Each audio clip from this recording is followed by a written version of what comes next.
investissement. Le meilleur lieu, le bon lieu où on doit investir, je vais vous montrer à travers la parole de Dieu, le lieu où on doit investir. Prenons nos Bibles dans Matthieu chapitre 6, verset 19 à 21. Matthieu chapitre 6, verset 19 à 21.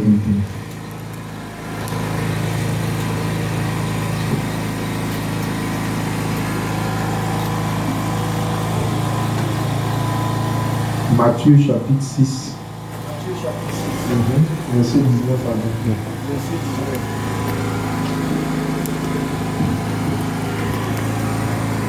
Ne vous amassez pas des trésors sur la terre. Ne vous amassez pas des trésors sur la terre. Comment la Bible dit ça? Allons-y.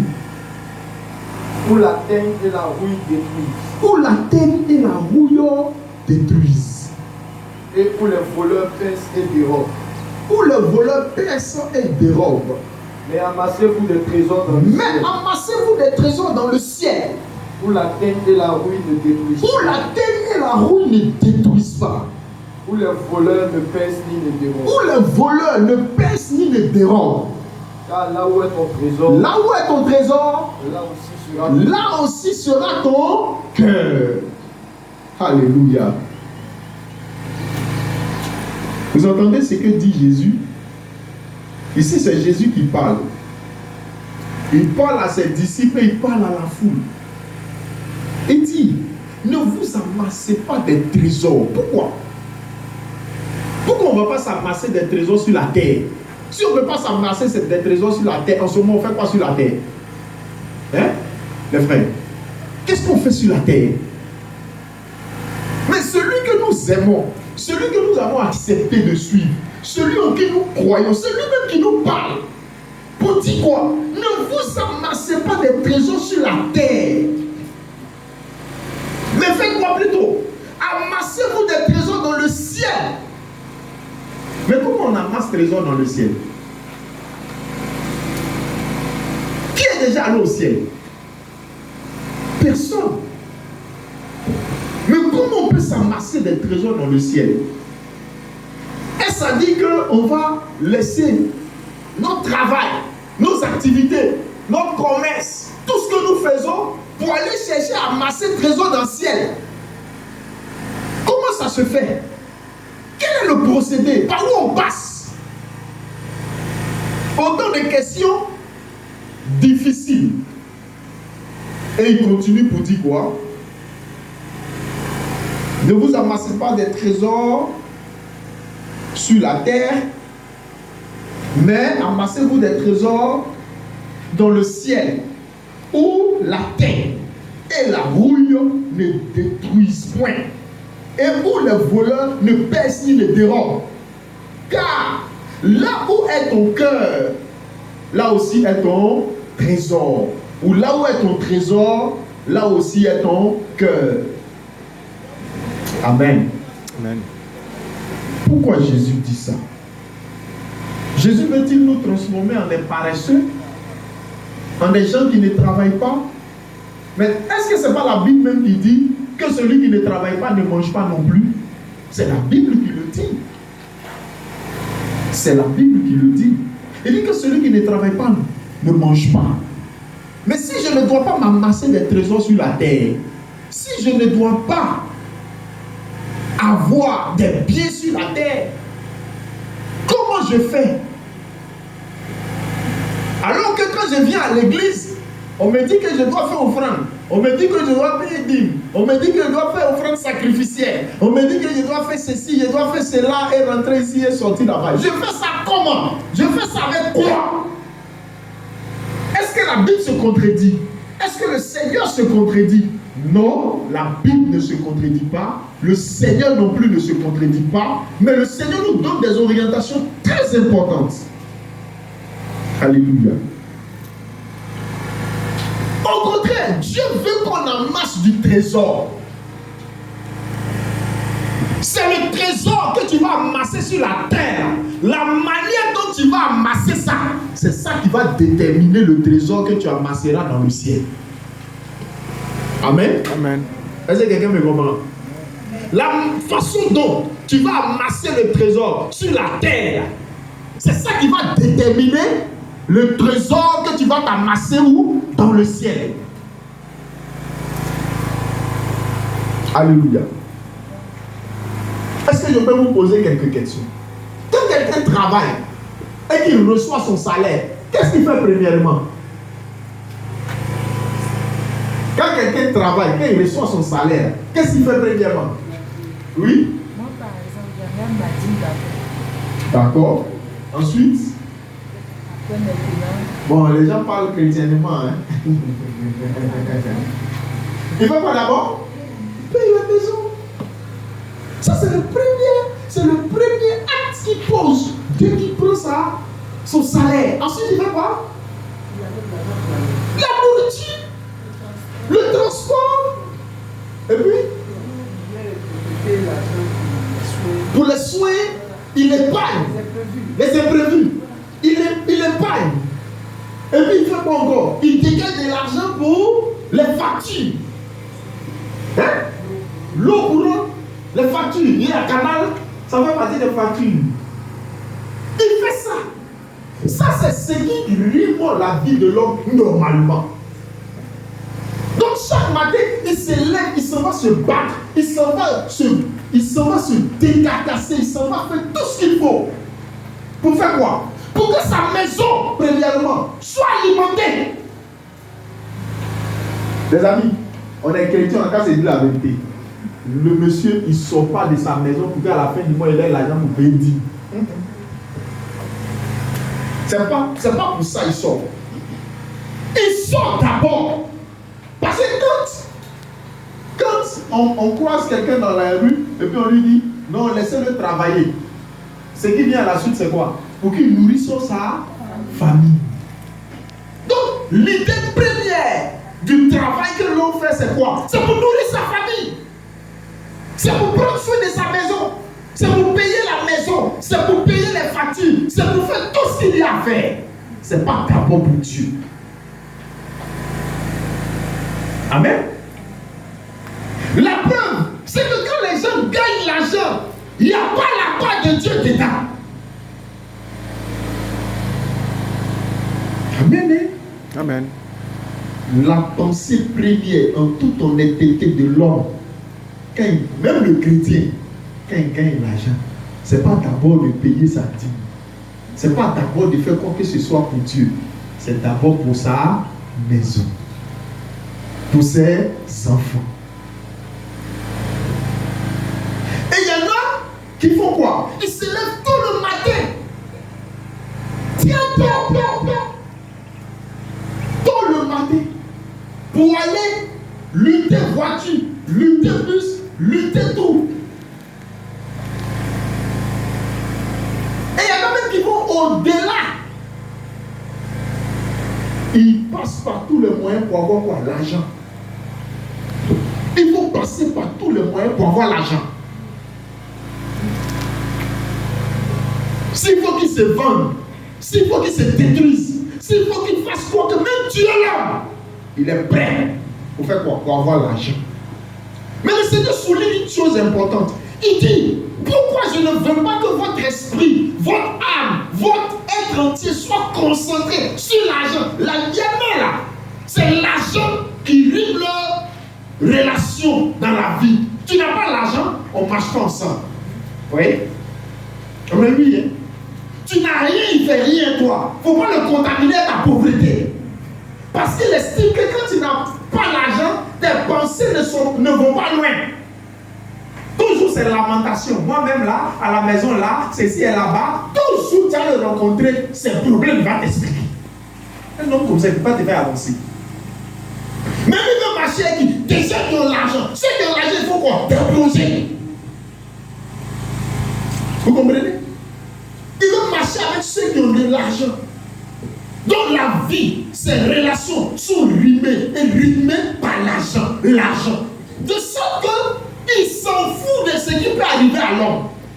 Vous pouvez vous promener et vivre avec les gens dans la société, mais vous allez voir leur comportement vis-à-vis de l'argent.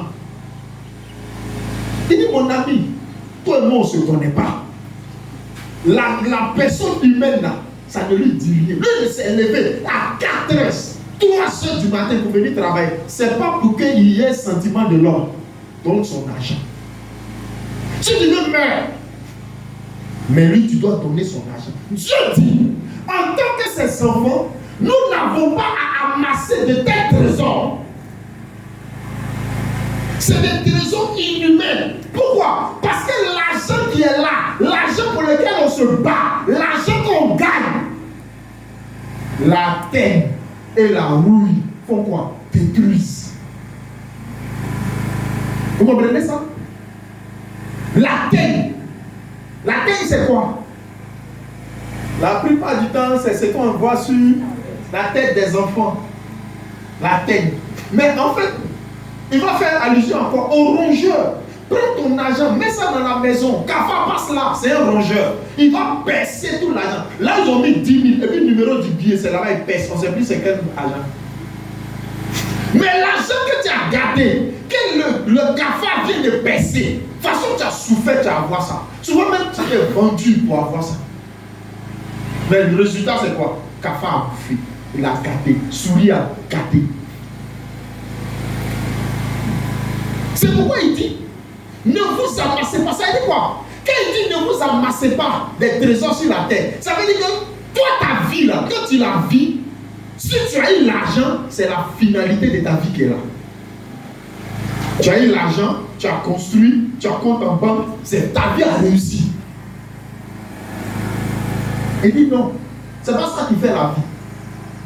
Parce que la terre, la rouille, détruisent. Et puis quoi? Les voleurs percent de l'homme. Ils volent ton argent. Regardez comment les gens souffrent. Il a son salaire. Et il monte en voiture, on vole. Il rentre à la maison, les mains vides. Oh, il s'est tué pour avoir ça. Sa finalité, c'était ça. Mais après ça, quand ils ont volé, qu'est-ce que tu deviens? C'est fini. Ton terminus, ça, c'est fini. C'est pourquoi Jésus dit, ne mettez pas votre esprit dans la... Il n'a pas dit ne travaillez pas. Il n'a pas dit ne gagnez pas l'argent. Il dit gagnez l'argent, travaillez. Mais quand vous travaillez là, travaillez pour que votre travail glorifie le nom du Seigneur. C'est quand votre travail glorifie le nom du Seigneur que vous faites quoi? Vous vous amassez des trésors dans le ciel. Si tu travailles pour ta maison et pour la maison de Dieu, tu fais quoi? Tu amasses des trésors dans le ciel. La façon pour nous d'amasser les trésors dans le ciel, ce sont les actes que nous posons. Amen. Les actes qu'on pose, on les pose où? Dans la maison du Seigneur. On les pose où? Dans la vie des gens. Dieu t'a béni, tu as eu l'argent. Tu as fait quoi de l'argent? Tu as pu scolariser l'enfant d'un voisin. Alléluia! Quel honneur! Quelle bénédiction! Tu es béni. Le voisin avait tous les problèmes pour scolariser son enfant l'année. Tu as permis au voisin d'emmener son enfant à l'école et tu lui as permis de payer la scolarité. Frère, il n'est pas chrétien, il n'est pas enfant de Dieu, il est créature de Dieu. Mais bénédiction va le libérer sur ta vie. Ça va t'atteindre. Parce que Dieu même t'a comme ça. Alléluia. Mais si tu travailles, tu vis ta vie et tu ne vis que pour toi seul. Toi et toi seul. Il y en a là même, ils ont leurs femmes, ils ont leurs enfants, mais ils n'ont jamais vu leur argent. Sa femme et ses enfants n'ont jamais vu son argent. Mais il vit elle. Tu travailles pour qui? Même quand l'homme, on veut l'aider, on lui laisse le travailler pour qu'il puisse nourrir sa femme et ses enfants. Mais ceux pour qui on te donne l'argent, tu ne leur donnes pas. Maintenant, tu as l'argent pour qui? Pourquoi? Tu n'es pas en train de t'amasser du trésor dans le ciel. Tu t'amasses du trésor sur la terre. La terre et les voleurs, ils gardent, ils détruisent. Tu travailles pour rien. Tu travailles inutilement. Alléluia. Progressons un peu. Progressons. Progressons. Proverbe. Lisons dans Proverbe. Proverbe chapitre 11.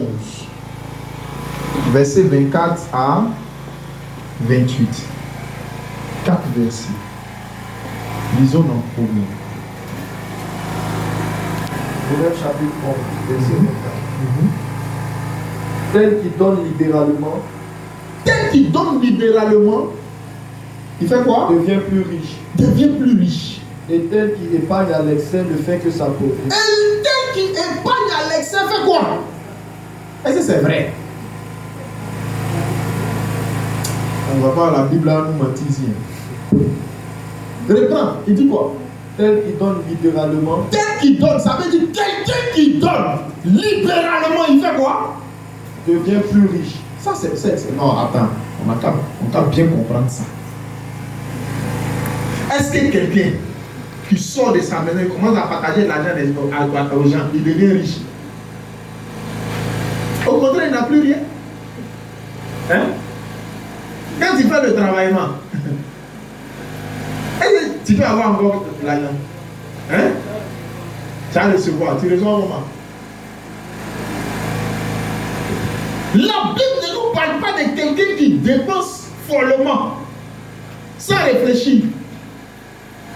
Mais quelqu'un qui n'est pas méchant, quelqu'un qui n'est pas avare, quelqu'un qui se souvient des difficultés des autres pour les aider, il ne retient. Ça veut dire que quand il dit quoi? Tel qu'il donne librement, ça veut dire quoi? Ça veut dire que le monsieur, quand il voit son frère dans un problème, il lui explique le problème, il a l'argent, il ne garde pas ça pour être insensible à ce que son frère lui a dit. Mais il lui donne. Ça n'a rien à voir avec quelqu'un qui trouve les gens dans les rues bêtement, tiens, il partage l'argent. Ça, c'est pas la même chose. Ça veut dire quoi? Quand il voit quelqu'un, il peut voir dans l'église, il peut voir dans son quartier, autour de lui, qu'il y a quelqu'un qui est malade. Il voit qu'on ne peut pas l'envoyer à l'hôpital parce qu'il n'y a rien. Il demande, qu'est-ce qui se passe? Il est malade. Allez-y, lui à l'hôpital. Il donne quoi? Librement. On ne l'a pas coincé, on n'a pas serré son cou, on ne lui a pas fait des palabres pour qu'il puisse donner. Mais il donne comment? Librement. Cet homme-là, il fait quoi? Il devient riche. Mais l'autre, il fait quoi? Et tel qui épargne à Et l'excès, tel qui épargne à l'excès. Ça veut dire que lui, il épargne. Bon, il a gardé ça. Les gens ont faim. Les gens ne mangent pas. Les gens ne s'habillent pas. Ils sont malheureux au fond d'eux, dans leur âme. Mais lui, il dit, il va garder. Il dit, regarde, c'est pourquoi. Il épargne à l'excès. C'est l'avare, c'est le méchant. Il épargne. Il garde son argent. Il ne dépense pas trop. Moi, c'est ça. Moi, les objectifs. Moi, les preuves. Non. Lui, il fait quoi? Ça fait que s'appauvrir. Est-ce que humainement parlant, c'est vrai? Au contraire, on te dit non, quand tu travailles, il faut épargner un peu, c'est pas ça. Épargne, il faut faire ton épargne, il faut faire tes projets. Donc là, quand tu épargnes, ton argent est là, ton argent ne bouge pas. Est-ce que quelqu'un qui épargne, il s'appauvrit? Ton argent est là. Mais comme la Bible dit que celui qui épargne à l'excès, ça veut dire quoi? Ça veut dire que la Bible n'est pas contre l'épargne. Vous voyez? La Bible n'est pas contre l'épargne, mais il est contre, la Bible est contre l'épargne à l'excès. Exagérément, tu épargnes. Tu épargnes tellement que tu es devenu méchant. Et autour de toi, les gens gémissent à cause de ta méchanceté. Si quelqu'un commence à mettre de l'argent de côté pour construire, on peut comprendre. On peut dire qu'actuellement là, il n'a rien. Pourquoi? Parce qu'il est en train de construire. Mais il ne construit pas. Il ne fait rien. Il n'a pas envie de donner son argent aux gens. Il épargne. Il s'en va à la banque, il dépose. Les gens souffrent autour de lui. Les gens ne vont pas à l'école. Les gens ont des problèmes. Mais il s'en fout de ça. Il épargne. Un homme comme ça. Vous remarquez que souvent, quand ils vont à la banque, ils veulent prendre l'argent, on dit signature non conforme. Toi-même, ton propre argent. Mais quand on te dit signature non conforme, qu'est-ce qui se passe? Tu deviens pauvre à l'instant. Ton propre argent, tu ne peux pas toucher. Tu es devenu malheureux. Tu es devenu misérable. Maintenant que celui qui est à côté de toi a son argent, tu veux qu'il fasse quoi? Il te donne. Non, lui aussi va épargner. Tu n'es pas plus intelligent. Toi, tu épargnes pour toi, et puis c'est nous, on va te donner pour nous. Il dit, celui qui épargne à l'excès, il fait quoi? Il s'appauvrit. Je vous donne un exemple très simple. Les gens se sont battus sur cette terre. Ils n'ont pas mis Dieu dans leur calcul, ils n'ont pas mis Dieu en priorité. Quand ils ont fini de se battre, quand ils ont fini de tout réaliser, quand ils ont fini de souffrir, et qu'ils ont vieilli, et que leurs enfants ont pris le relais, l'enfant l'a tout dilapidé. Tu n'es pas encore mort sous tes propres yeux. Tu t'es battu là, c'était pourquoi? Tu n'as pas amassé trésor sur la terre, tu n'as rien amassé dans le ciel. Parce qu'amasser dans le ciel, c'est quoi? C'est faire plaisir à Dieu. C'est lui faire plaisir. C'est-à-dire que tu fais de sorte à ce que tu sens que, oui, j'ai fait plaisir à Dieu. Parce que quand quelqu'un fait plaisir à Dieu, qu'est-ce qui se passe? Il sent ça au fond de lui. Il sent que j'ai réalisé quelque chose de grand. T'as mis? L'âme bienfaisante sera quoi? Rassasiée. Amen. Et celui qui arrose Et celui qui arrose sera lui-même arrosé. arrosé. Amen. Hein?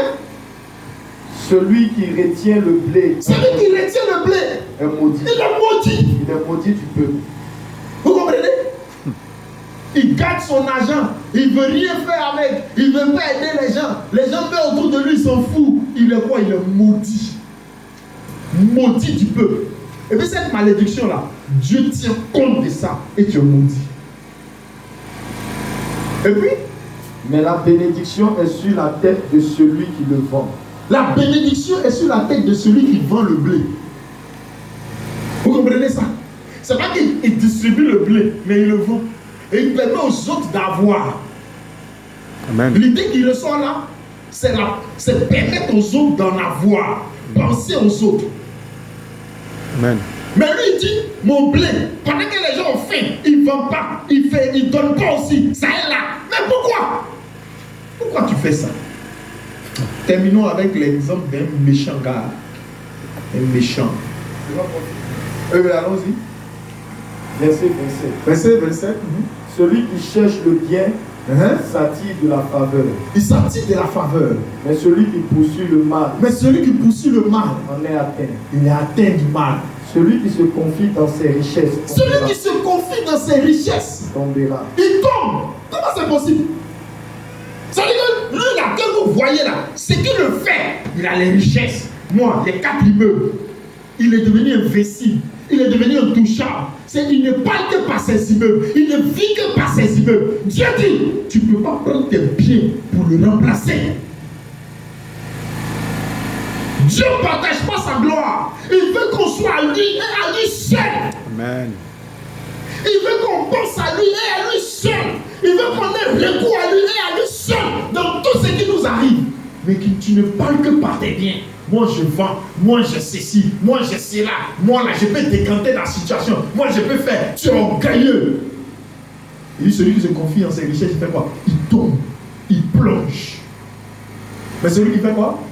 Mais les justes verdiront comme le feuillage. Mais les justes verdiront comme le feuillage. Le juste c'est qui? C'est celui qui a l'intelligence de Dieu. C'est celui qui sait mettre Dieu en priorité. Alléluia. Amen. Vous voulez avoir le secret de la prospérité? C'est d'obéir à la parole de Dieu dans ce sens. Alléluia. Amen. Les gens ont dit, c'est l'argent qui appelle l'argent. Tu veux avoir l'argent, sème l'argent. Amen. Celui qui fait quoi? Il fait quoi? Il s'attire des faveurs. Il s'attire des faveurs. Alléluia. Amen. Voyons quelques exemples négatifs.